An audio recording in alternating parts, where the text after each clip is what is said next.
Hi అండి అందరికీ. నేనైతే చూడండి ఈరోజు ఏం తింటున్నాను. ఇది రోజు కాఫీ టీ కాకుండా ఇలా ఉంటుంది తినండి, ఆరోగ్యానికి చాలా మంచిది.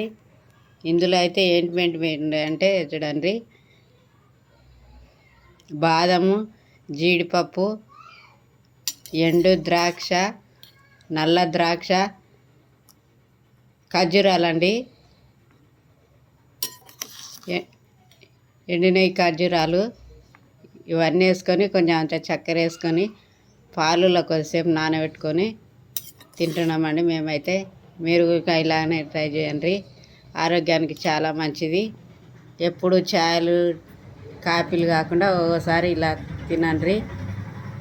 ఈ వీడియో అయినా మీకు నచ్చితే లైక్ చేయండి, సబ్స్క్రైబ్ చేసుకున్న అందరికి చాలా థ్యాంక్స్ అండి. అలాగే సపోర్ట్ చేయండి. కొత్త చూసే వాళ్ళు అయితే సబ్స్క్రైబ్ చేసుకొని చూడండి మా ఛానల్. బాయ్ అండి.